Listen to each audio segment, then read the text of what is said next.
Alright, today I'm going to be talking about All Systems Red, the first installment in Martha Wells' Murderbot series. Just right off the bat, the biggest takeaway from this book is, if you don't know, it's just a short little novella to start off her series, the Murderbot series, of course. But right off the bat, the biggest thing I can say about this is it's short and it's a lot of fun. Fun is the biggest, takeaway I had from this. If you're reading something heavier and more serious, maybe you're reading some Stephen King, or I know a lot of people are reading through Malazan, including myself right now. This is kind of the perfect palate cleanser, I'd say, especially if you're looking for a sci-fi book to kind of balance out maybe the more high fantasy with what you're reading. That's the biggest takeaway from this for me. It's a fun and quick read, as is normal in novellas, but it was a lot of fun to read. So that's the biggest takeaway. And the basic premise is, I don't read a ton of sci-fi, but the premise didn't feel too overdone or overused, at least to me. But you have to take that with a grain of salt, because I don't read a lot of sci-fi. So maybe there are a ton of robot type series out there where it's like a fun, to me, unique idea. The robot, Murderbot, as she calls herself, is experiencing a somewhat human emotions. She's a little depressed, and the biggest one is she's really, really awkward. One of the fun things, one of the things she does that I found funny is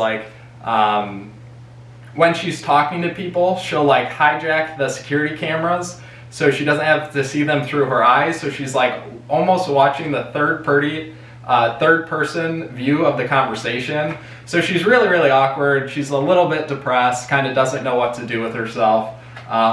So it was really fun. It was a really unique idea. And then my biggest criticism isn't really even a criticism of her work or her writing. I think her prose were fine and nothing mind-blowing, but that's all I ask for in prose. It's just, as long as I don't notice them, because they're so bad.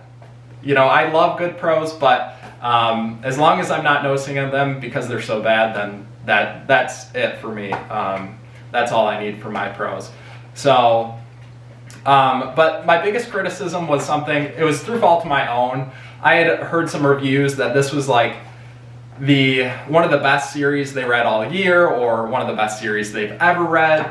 And maybe that's true. As you continue to read, if you don't know, I think the format is she starts it off with 3 novellas. Obviously this is the first, and then she goes into novels. I'm not positive I have that exactly right, but I do like the idea of starting a series off with novellas. You can kind of take almost this little pie slice of the world, just a little glimpse, and you can kind of decide from yourself. You're not, investing so much time into reading a 400 or 500, maybe 600-700 page book that halfway through it, you're like, well, this world just really isn't for me. Or sometimes, personally, I get through the whole book and I'm like, I probably don't need to continue that series. It just wasn't for me. So with these novellas, you can kind of get a quick glimpse and make up your mind really quickly whether or not you're going to enjoy it.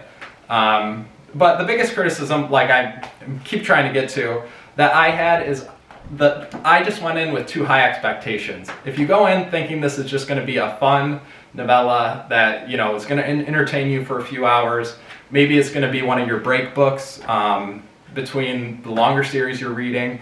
That's what I would go in with if I had to do it over again.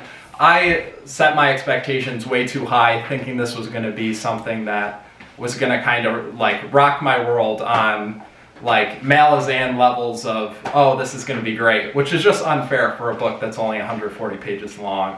And I'm not saying that the series doesn't get better and better as you explore and experience more of the world.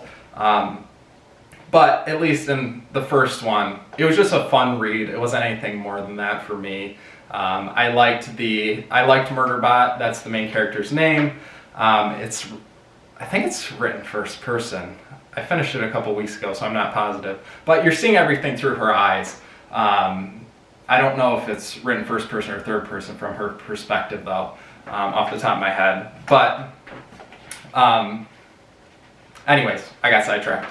But yeah, I just set my expectations too high. In that sense, it was a little disappointing. But if I knew going into it, like I should have, you can't. In 140 pages, you're not going to be able to. An author's not going to be able to really make any groundbreaking. At least for me, like, really shatter my worldview of like, oh, this series is so good and all that. So in that sense, I was a little bit disappointed, but like I said, I put no fault on Martha Wells for that, all on myself. So yeah, I think it's overall just a really solid first entry. I think it definitely did its job, in that it was fun. It made me excited to continue the series, which really is all you can ask for a first entry like this. So I'm looking forward to reading more, and like I said, with the format she went with, doing 3 novellas into longer novels, I'm definitely going to pick up the other 2 novellas. I have no hesitation about that. It left off in a way where it's the other nice thing. So it left off in a way, it's a complete story. It doesn't leave you on like this crazy cliffhanger. But so in that sense, it's, you can pick it up, you can finish it, you can feel satisfied, which is just a really nice thing in only 140 pages, like I keep saying. So in that sense, it's just well worth it. For the 3 or 4 hours it's going to take, less if you're a faster reader than I am, well worth the pickup. I would highly recommend overall.